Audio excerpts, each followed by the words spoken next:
So I ran into this rattlesnake on the trail the other day.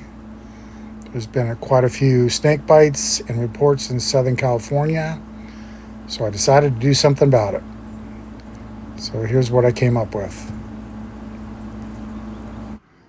Okay, just got back from a 48-minute hike. Took me a minute to get my camera up online. So let's see how these snake gators did. Looks like the hook came off out of the shoelace, which didn't seem to make much difference. That's the right foot. This one's still hooked in on the left. The stirrups are still in. Yeah, worked out pretty good. So I bought these Spika brand off of Amazon. They do have their own website for purchase as well.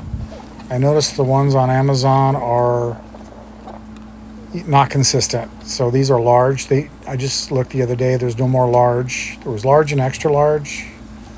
I'm a 17-inch calf with my pants on at the widest point. These are probably just at the limit as far as being too big. So I would keep that in mind.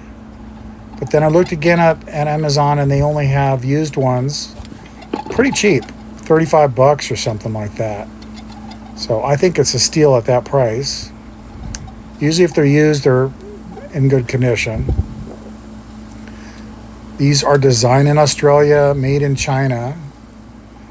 These buckles here are a little bit rubbery, so I hope they last. They have some fibers in them, so it's hard to tell how long this will last, but it feels good to me. But these are designed in Australia, tested on Australian snakes. All of these snake gators kind of have a caveat that, nothing's perfect kind of thing. And this one in particular says it's not tested on American rattlesnakes, which have longer fangs. But anything helps, right? And then, of course, they can bite into your shoe. They can bite above your knee. I did buy some new shoes. I'll show you those in a second. There's the tag, L for large, made in China. This has a very wide Velcro as well as a nice zipper on it. I think it's YKK on the zipper, I'm not sure. But it feels pretty good.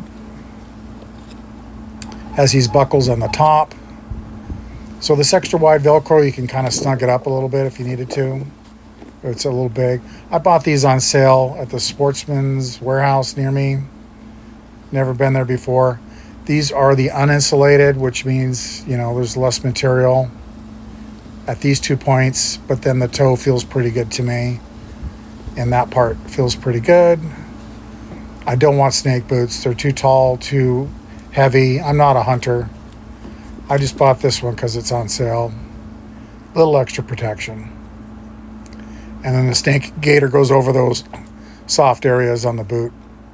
This is how they look on me. On the outside of my pants. I was thinking you could wear them on the inside if you wanted to,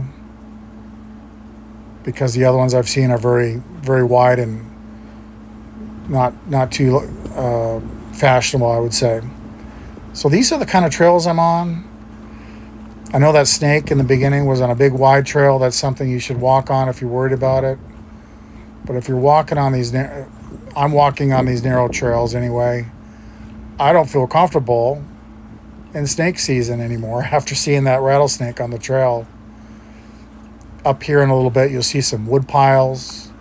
I'm out here all by myself. I don't get cell phone reception. I do have the SOS on my Apple Watch and my iPhone. There is a ranger station fairly close. I'd have to walk over there. There's the wood piles. So snakes are going to live in this stuff underneath this little bridge here. Yeah, there are lots of habitat for snakes. So anyway, a friend of mine, he's got two Yorkies he goes hiking with. I guess you can use those. Maybe they give you early warning He did pull the leashes back so they don't potentially get bit.